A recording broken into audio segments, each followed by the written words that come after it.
Itu ya, ada neraka di situ. Itu yang disebut. Jadi kata-kata Sarubariya itu orang-orang kafir di kalangan ahlul kitab, mereka adalah orang Yahudi, Nasrani. Dia tahu yang benar sebenarnya, tapi mereka menolak beriman kepada Nabi Muhammad, menentang risalah. Itu jadilah orang yang buruk.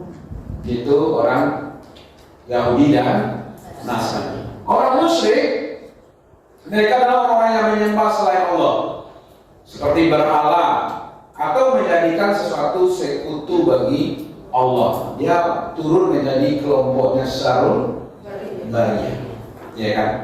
Pertanyaannya, kenapa mereka disebut dengan seburuk-buruk makhluk itu? Karena mereka menolak kebenaran yang sudah dijelaskan, yaitu al-bayyinah. Lalu dijelaskan oleh Rasulullah, tapi mereka menolak. Mereka memilih untuk tetap berada dalam kekufuran. Tapi kalau Raja Lele ibunya tidak tahu, ya kan, sama orang tidak berakal gitu ya. Lalu dia berbuat maksiat, ya karena dia tidak berakalnya, maka dia biasa saja. Maka itu kalau ingin bebas, ini itu jangan jadi orang. Iya, jadi saya orang-orang gilo gitu, ya kan? Nah, ini perbuatan mereka itu mencerminkan kedurhakaan tertinggi terhadap pencipta, yaitu Allah. Ya kan? Dengan tidak beriman, apalagi menantang putusannya, ya kan? Oke, ibu-ibu, kita lanjut sedikit. Orang yang di 3 golongan manusia yang ya bisa saja dia masuk kelompok buruk di dunia, ya kan? Kalau dia tidak terhindar dari perbuatan yang keji. Kalau dia tidak terhindar dari perbuatan yang keji, maka dia masuk kelompok Sarul Bariyah. Yang kedua, dalam hadis Muslim, pasangan yang menunda rahasia ranjangnya, bercerita tentang hubungan dia dengan suaminya, atau dengan istrinya, ya kan? Nah, menghancurkan kehidupan dia di dunia ini untuk kepentingan dunia, seolah-olah dunia ini sekarang itu, ya kan? Nah, ini kita lihat bagaimana Rasulullah mengatakan kata-kata syarrun nas. Tadi ada Sarul Bariyah. Sesungguhnya manusia yang buruk syarr, ya kan? Yang paling kedudukannya itu di sisi Allah pada hari kiamat nanti orang-orang yang ditinggalkan oleh manusia karena orang itu ditakuti, ya kan? Perbuatannya, perkataannya. Kawannya saya dulu ibu ngeri dengan bakso yang digunakannya. Itu orang-orang Sarul Bariyah, ya kan? Awasnya ngeri gitu. Dan awak berbuat dari mendengar kata-kata orang saja. Maka mau pagi-pagi jalan-jalan ibu di satu tempat, ada seorang ibu menghabis-habis anaknya, anak kecil, ya kan? Aduh, ini orang tak cari macam dia ke situ, ya kan? Tetangganya jiwa waktu anak sekarang itu di dari ayat juga. Nggak ingin orang seperti itu, nggak berarti posisi orang yang seperti itu namanya Sarrun nas atau Sarul Bariyah. Ya, takut ya dengan perbuatannya itu, ya kan? Kalau ibu Alinjan berkata dua, ternyata ada orang yang biasa berbuat dosa di situ, harus menghindar, ya kan? Karena dosa itu mendatangkan musibah, ya kan? Jadi kalau begitu sebenarnya ibu lisan, kesimpulannya orang yang lisannya kotor itu Sarul Bariyah. Suka mencaci, berkata kasar, apalagi membuka air, berperilaku senonoh, itu udahlah tuh menghindar saja ibu. Kalau saya tidak bisa menasihati, tadi menghindar, ya kan? Itu dalam hadis tadi itu. Yang kedua kita lihat pokoknya juga Nabi mengatakan, ya kan? Inna min syarrin nas indallah. Sesungguhnya manusia yang termasuk paling buruk kedudukannya di sisi Allah pada hari kiamat adalah laki-laki yang berhubungan dengan istrinya atau istrinya berhubungan dengan suami. Kemudian dia menyebarkan bercerita-cerita tentang hubungannya. Ibu-ibu yang pernah ikut kajian Sirah Nabawiyah, Rasulullah pernah menceraikan istrinya, salah seorang dari istrinya, ya kan, yaitu Hafsah. Hafsah itu anak perempuan dari Umar bin Khattab, ya kan, dinikahi oleh Rasulullah setelah diusahakan oleh Umar untuk mencarikan jodoh untuk anaknya karena suaminya meninggal, ya kan, karena akibat dari perang Badar. Dia Hafsah ini, karena ada satu rahasia yang diminta oleh Rasulullah supaya dijaga, supaya jangan disebarkan. Karena pada waktu itu Ummu Barak ketemu dengan Rasul di rumahnya Hafsah.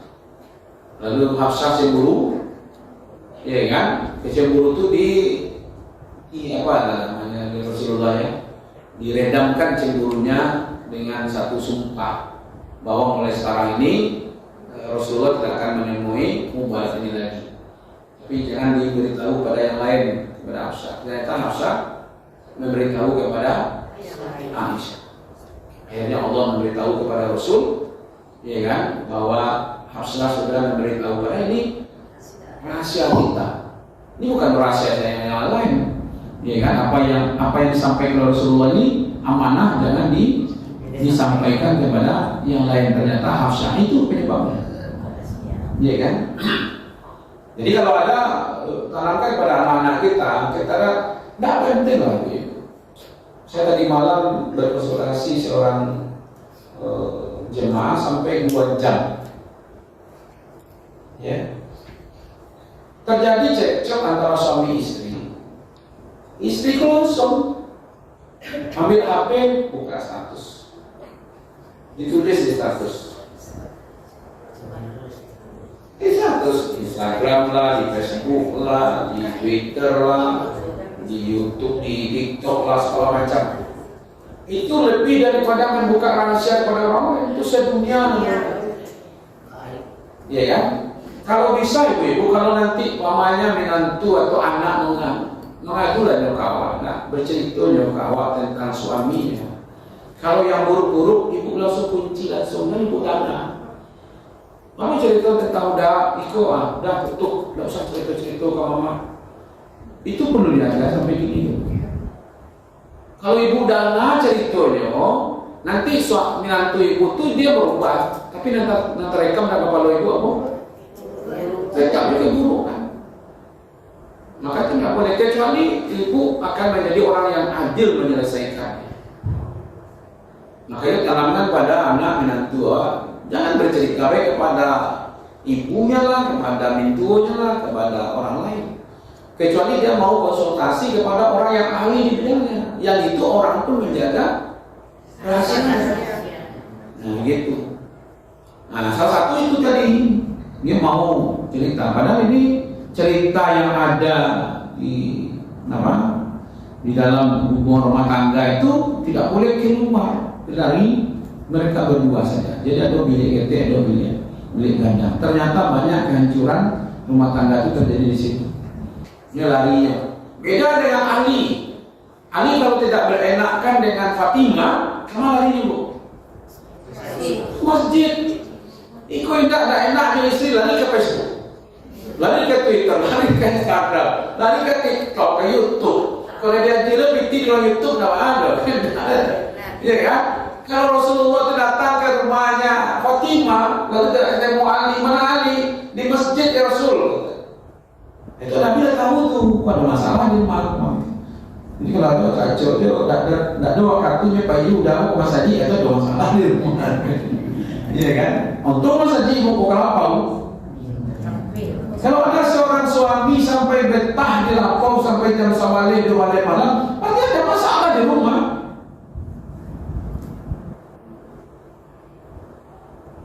Iya, harus ditanya dalam lapis itu. Tanya apa masalahnya? Kalau tidak dibawa kawannya kalau bawa. Iya, ada berarti ada yang tidak dia dapat di rumah, tapi dia dapatkan di lapau. Bukan lapar rumah ya. Bukan lapar namanya itu kan? Ya kan? Padahal rumah itu namanya nanti ada sakin, sakinah, itu dia. Salah satu dari nama rumah dalam Al-Quran itu sakinah. Berarti rumah itu tempat ketenangan batin. Kalau suami atau ibu, anak sudah pergi dari rumah, lah berarti tak rindu dia pulang ke rumah, pasti ada masalah di rumah. Ibu kalau tidak rindu masuk surga, berarti ada masalah. Karena kita berasal dari surga gitu. Kita diciptakan di surga dan di merantau ke dunia, nanti akan kembali lagi ke surga. Tapi ibu tidak mau ingin masuk surga, berarti ada masalah. Iya kan? Nggak ingin pulang kampung Ustaz gitu. Berarti ada masalah di kampung kan? Tapi tidak ada pulang kampung kan? Bisa jadi tidak pulang Raja Yusuf, tidak pulang gitu. Berarti ada masalah gitu ya. Nah ini dia tidak bisa, tidak boleh. Ya kan, rahasia yang tersebar di antara suami istri tidak boleh disebarkan kepada yang lain. Kecuali ibu bisa adil di situ untuk memberikan, ya kan, solusi-solusi di situ. Nah maknanya sebenarnya hubungan intim adalah amanah yang sangat pribadi.